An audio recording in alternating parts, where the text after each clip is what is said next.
This is a factory supercharger underneath here. Got some paint chipping off right there, so it's got a little bit of curb rash. But the real issue is right here.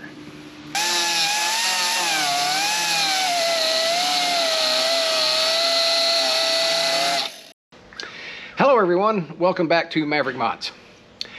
Well, you know, just about every, modern car, at least in the last 25, 30 years, maybe longer, could be longer, just about all of them have plastic bumpers, or I should say plastic bumper covers. And one of these days, it inevitably happens, that bumper's gonna see road rash, you're gonna run over a curb, or in some cases, I've seen this happen, where you run over those little curb concrete thingies, and you back up and the bumper catches and it tears the bumper up. And you ask yourself, well, how do you repair that? Well, stay tuned and let's find out. So a friend of mine came by the other day, said, do you know anything about repairing plastic bumpers? And I said, yeah, a little bit. So he pulled up in his Lightning here, said, what do you think about this? So let's take a look-see at what kind of repair needs to be done here. These things do sit pretty low. Got a little bit of a wrinkle right there, no biggie. It's got some paint chips, rock chips. It's been rubbed a little bit down here, but the issue, got some paint chipping off right there, so it's got a little bit of curb rash. But the real issue is right here. So this obviously came from backing up when the front of the bumper kind of ran over. Could be a parking curb, something like that, and it just caught on the way out. So I can repair this. I'll show you how we do that, or how I'm going to do it. But gonna need to get the bumper off to do it. So let's start off with taking the bumper off. While I'm at it,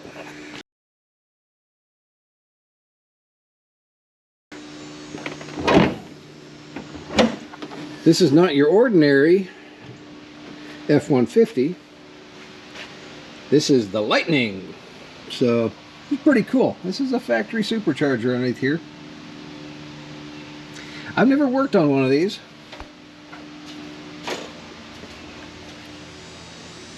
There you go. SVT Lightning 5.4 supercharged. Pretty cool. But unfortunately, I'm not doing anything under the hood this time. We're just going to work on the guy's bumper. And as tends to happen a lot of times, so I said, okay, I'll fix the bumper. And he said, oh, by the way, there's always an oh, by the way. So he came back and pointed to the, I guess this is a factory cover. It's obviously pretty faded. This thing's fiberglass, so it's pretty easy. He said, can you paint that? Oh, I guess I could. So let's take a look-see at it. It's pretty faded. Otherwise, it's in pretty good shape. Got a couple of chips here and there. One of the things that's kind of concerning, I'm going to see if I can get a good camera angle. It does have areas, if you can see, where it's got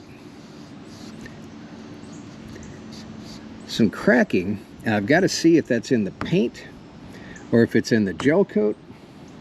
Let me get set up here. First things first, I'll get the front bumper off, then we'll worry about that tonneau cover. After a couple of false starts and a few wrong turns, I think I finally figured out how to take the bumper off of this thing. Let's see if it works. Let me figure out where I can grab it from.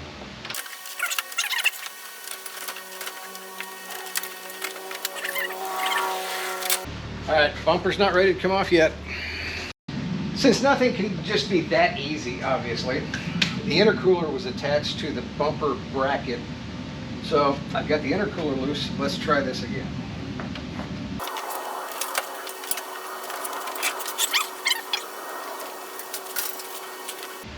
I didn't think this through very well, did I?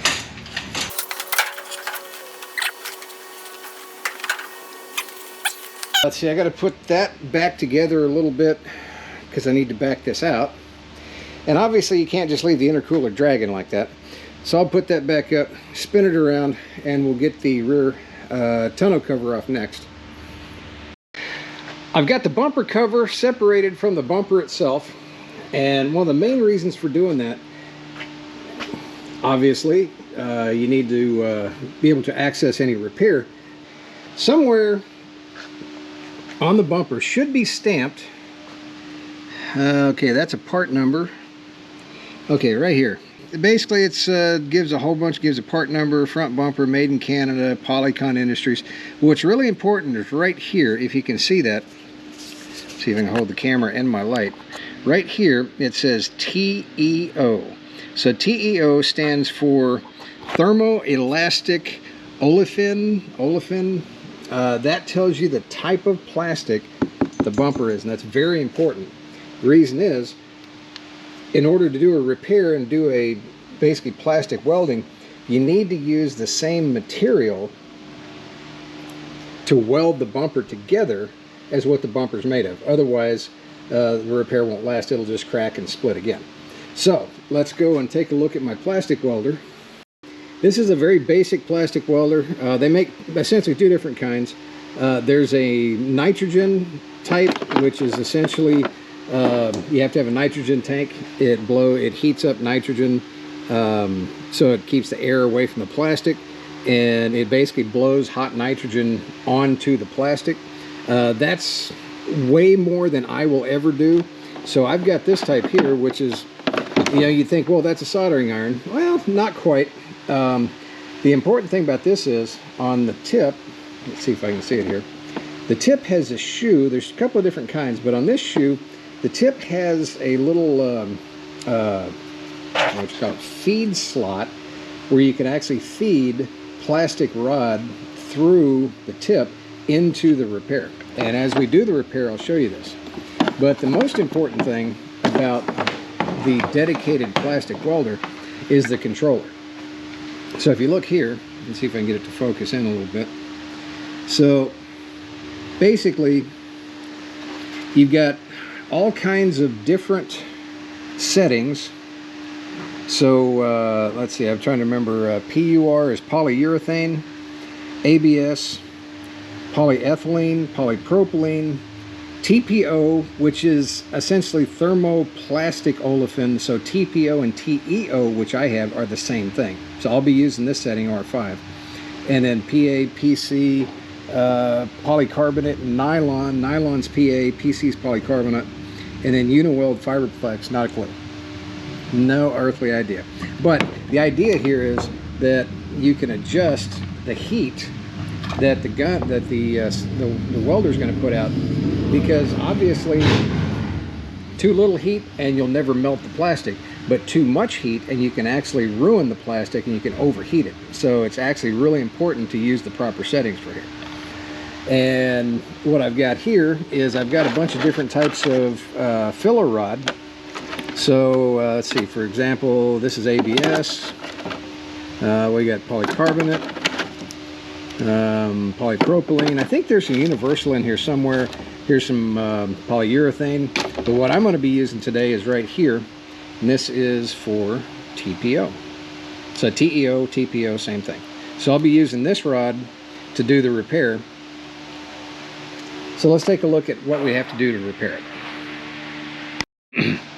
Let's take a quick look at the condition of the bumper itself.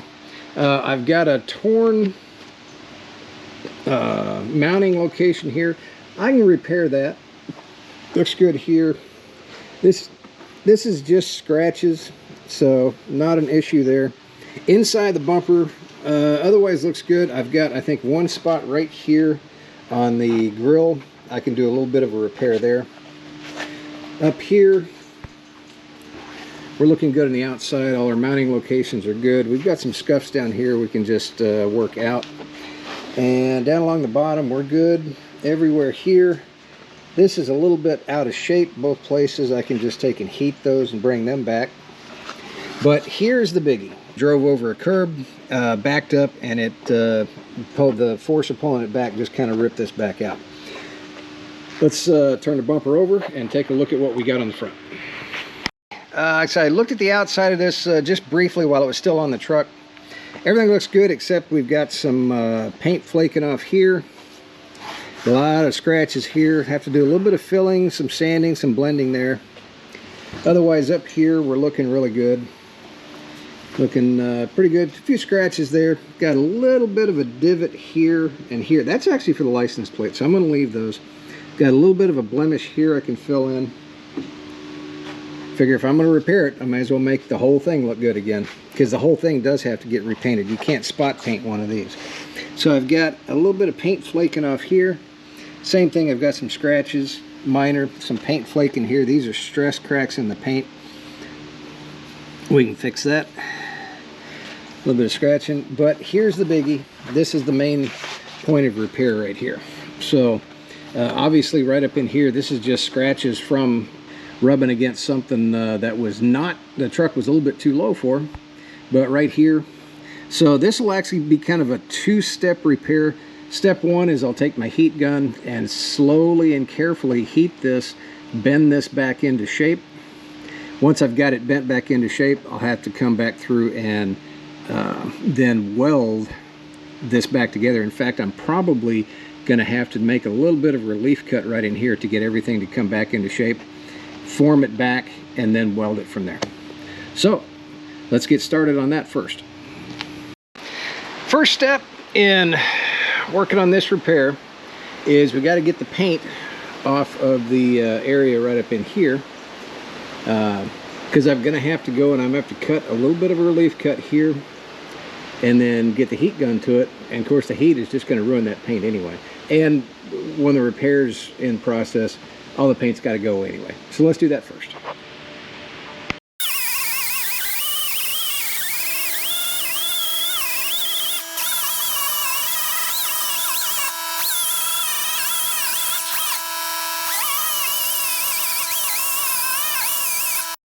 Next, I'll make my relief cut. I'm going to try, obviously, is make it as short as possible. I can always go, it'll take a little bit more if I have to.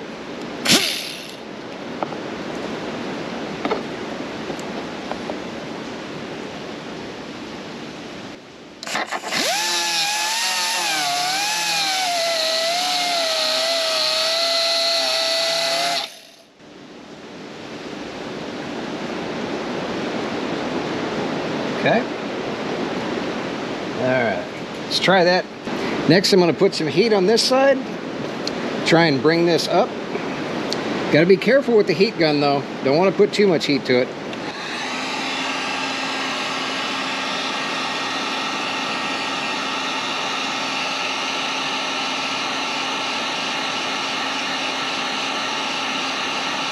Hit both sides.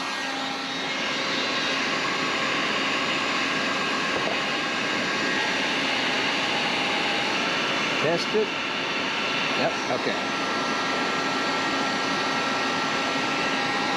It started.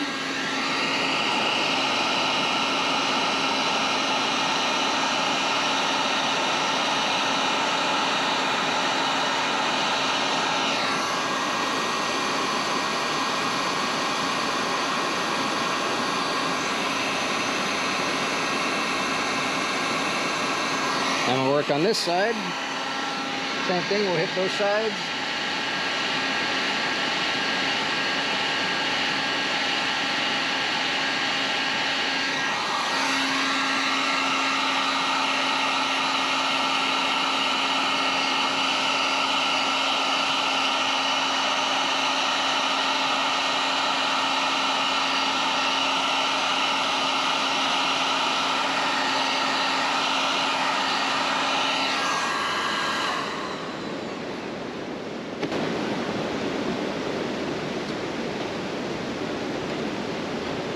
Now what I'll need to do is come back in. As soon as this cools down, I'll come back in with the cutoff wheel and widen that slot just a little bit, and then everything should just fall right back into place.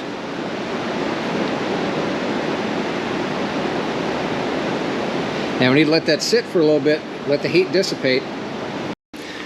Okay, let's hit this with the cutoff wheel again. just to relieve some of the excess material here.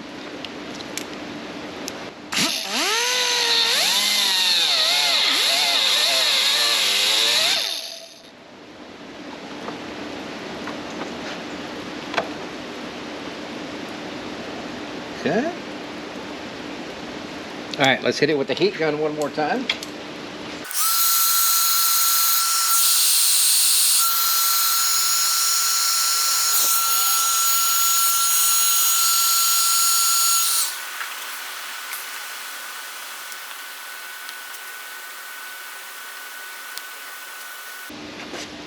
Okay, that is doable. So from here, again, we'll let this cool down. Last thing it need to do before I get the repair started is just kind of cut a little bit of a groove on either side here. A bunch of different ways to do this. You can use a grinding wheel. I've got a little carbide burr. Just kind of carefully.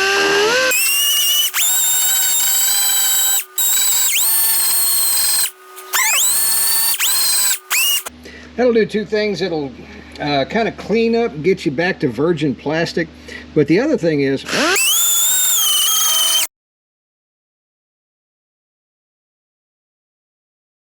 little acetone, help clean the surface up. All right, step one, let's go in. Let's just heat up the surface here a little bit.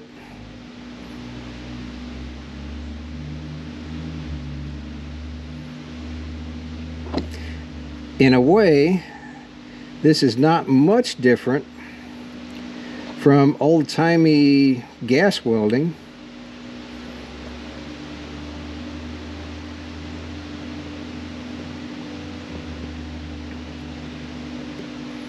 Okay, now let's feed some rod through.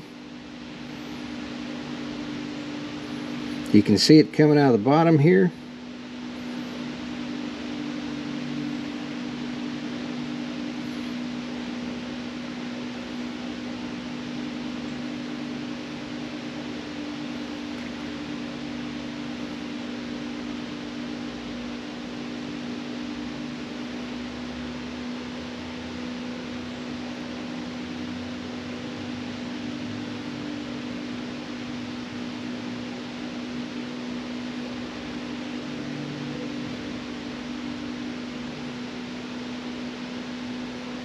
Okay, now what I'll do is go back, just kind of make sure everything melts in and melts together. Make sure I've got good combining of molecules, I guess you could call it.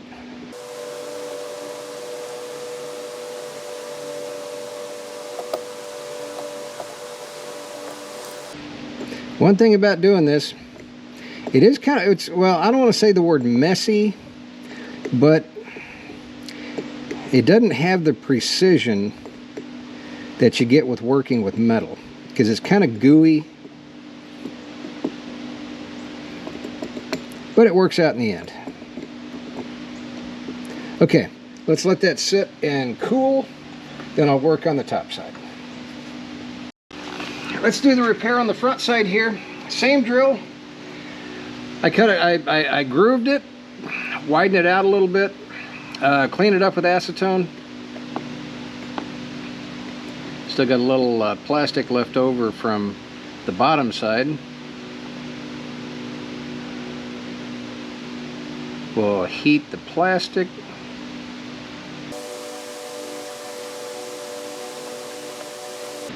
Now we'll get our filler rod in.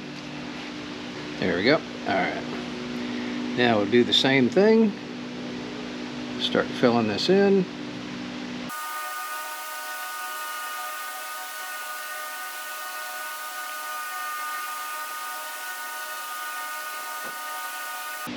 All right. Got enough plastic in there. In fact, I got a little bit too much, but that's a good thing, because I can always sand it down. And the less filling you have to do with filler afterwards, the better off you are. So we're just going to blend it. I can tell just from my finger on the back side, it's definitely transferring heat through the whole thickness of the plastic, which is good, because that means I should be getting good, well, for lack of a better term, molecule bonding or molecule blending between the old plastic and the filler rod.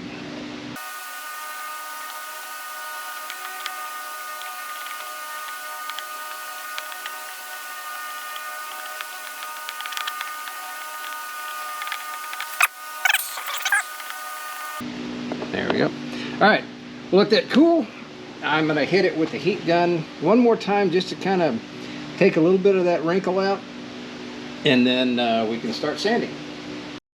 Now that I've got the tear repaired in the bumper here, I do have a little bit of a wave here. Sometimes that can happen, just you add heat to it. So we'll do a little bit more heat, we'll take that wave out. Same thing, I'll hit the back side first.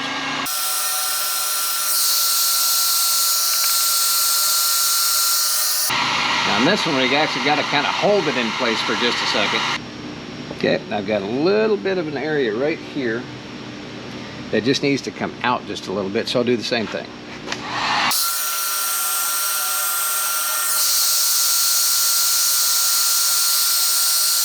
Sometimes it's a matter of finding where the wrinkle starts. If you start there, it's a little easier to get it out. All right, we'll let that sit and cool and see how it worked out.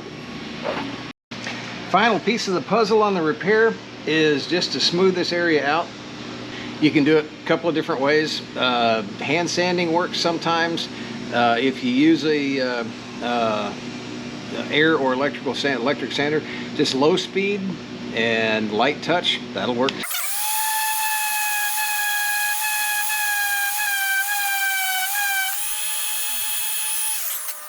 And that's pretty much it. At this point, all I've got left to do, a little bit of body filler in here, and see just when I sand this down how deep these scratches are. If I need to fill the plastic in, I will. And at this point, it's just finishing the bumper.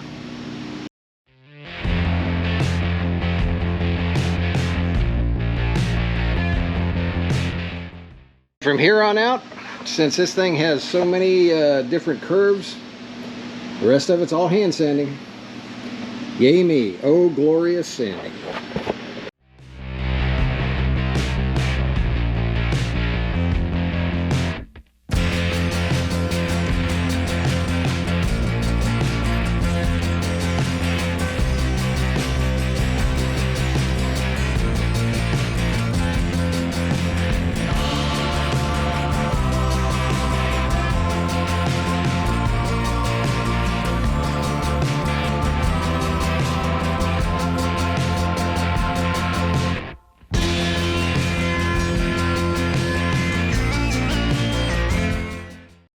I'm going to interrupt myself here just a minute, right in the middle of painting the bumper and the tonneau cover.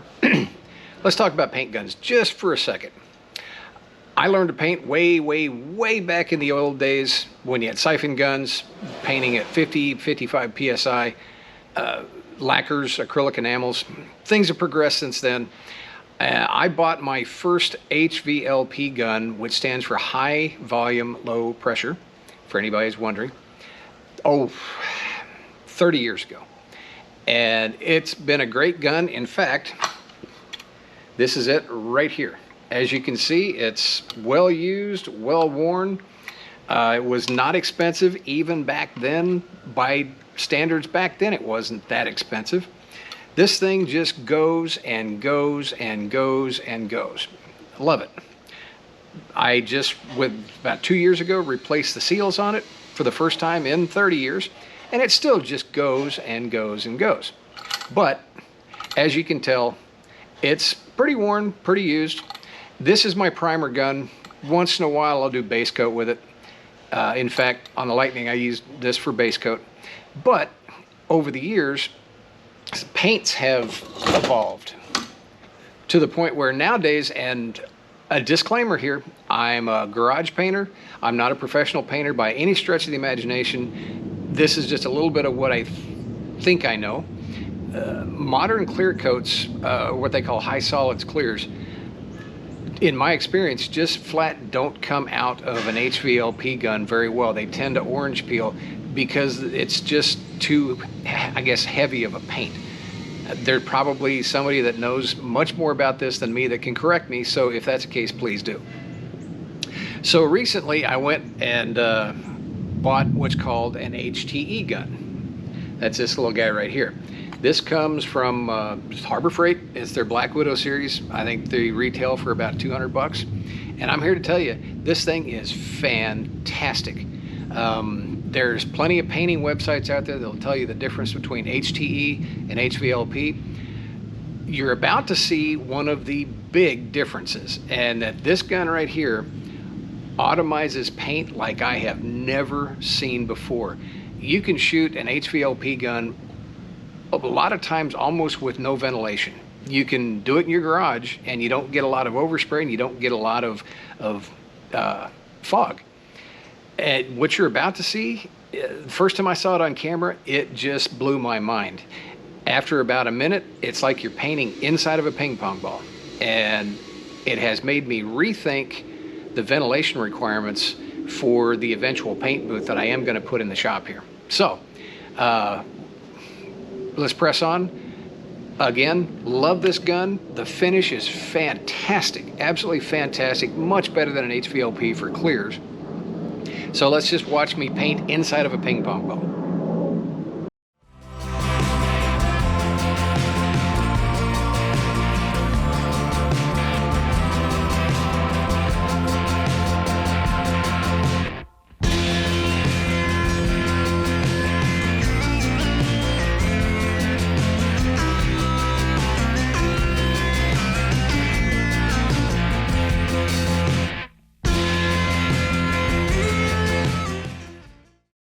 As part of the, while you're in there, mentality of fixing things and painting things, etc., the hold downs for the tonneau cover are, for all intents and purposes, well, they're missing, they're non-existent.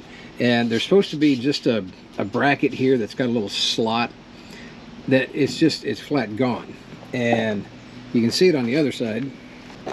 So this bracket right here, the tonneau cover comes in, and it's got a little tongue there that just slides right into this slot, and as it folds down, this holds it up front.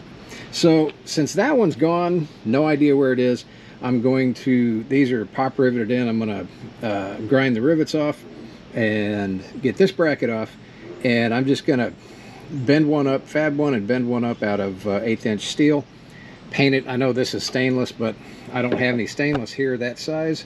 So we're going to use what we have. Well, I looked through all my pieces of scrap 1/8 inch plate. I found this one, and this is actually probably a little bit more usable for other projects. So I'm going to use this side of it,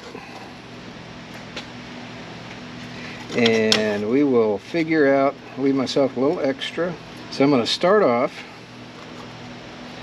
might be able to hold this, maybe, while I scribe my shape.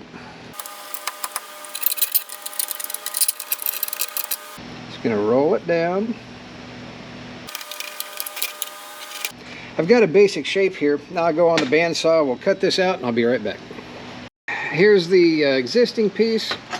I fabbed this one up just real quick out of 1/8 inch plate steel. Now I've got to put this in the vise and match that bend. Hopefully I can do that without screwing it up too bad. Let's see how it works.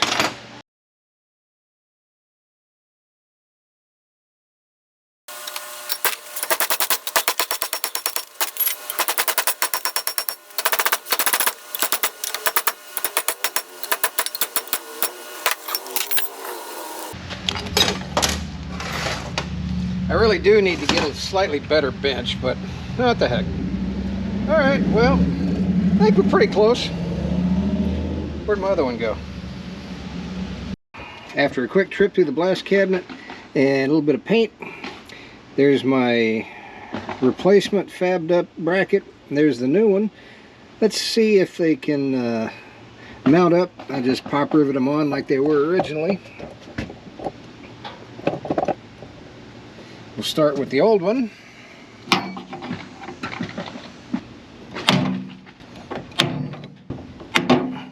One of these days I'm going to buy an air-powered rivet gun, or a pneumatic rivet gun. Why?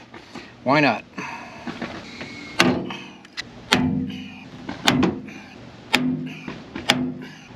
Alright, let's see if the tonneau cover fits. Gonna have to employ an extra set of hands for that, so we'll get it on here, then we'll take a look after. Everything's back together. Tonneau cover's done.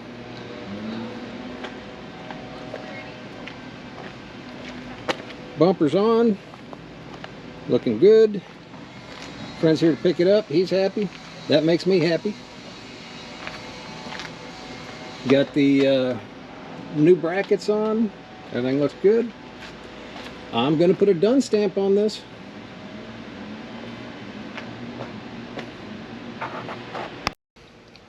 That's going to do it for today, folks.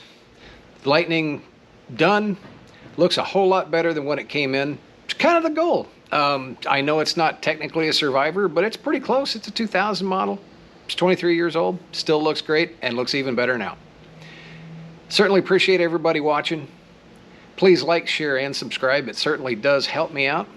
Everybody, have a great day.